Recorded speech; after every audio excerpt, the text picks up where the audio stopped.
Hello and welcome. You're watching ET Markets. I'm Tanya Aneja. The investors on Dalal Street have been on a roller coaster ride since the beginning of this year, and the sell-off just intensified on Monday as Sensex crashed over 1,500 points. So let's take a look at the factors that led to this brutal sell-off.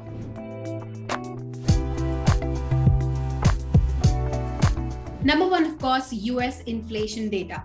Now, data showed US inflation at 8.6% in May was the highest since December 1981.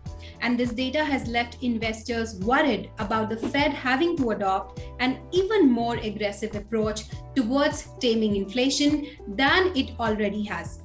The US Fed will review its interest rate policy this week, and there are expectations that it will increase interest rates by 50 basis points this time.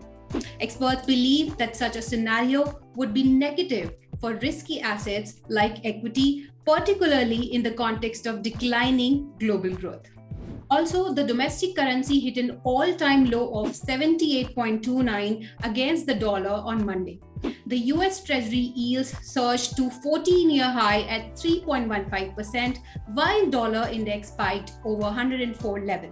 Now, experts say that the rupee has fared better than several other emerging market currencies, but a weak rupee, however, makes domestic stocks unattractive to foreign investors.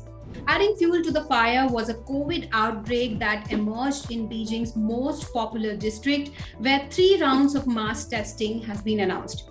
Now, a mass testing was also announced on Saturday in the Shanghai commercial hub.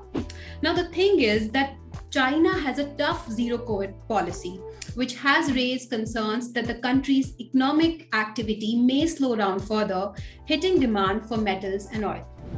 Then, of course, continuous FII selling. Now, overseas investors have already been huge sellers of Indian assets over the last few months, having offloaded 1.8 lakh crore worth of equities so far in 2022. Now, the markets expect Fed to become more aggressive going forward, and this will lead to huge outflows of FIIs and FPIs money. Now, the question is, what should investors do now? Now, experts say that investors can use the buy on dip strategy at this point in time. However, the markets are going to be volatile in the near term.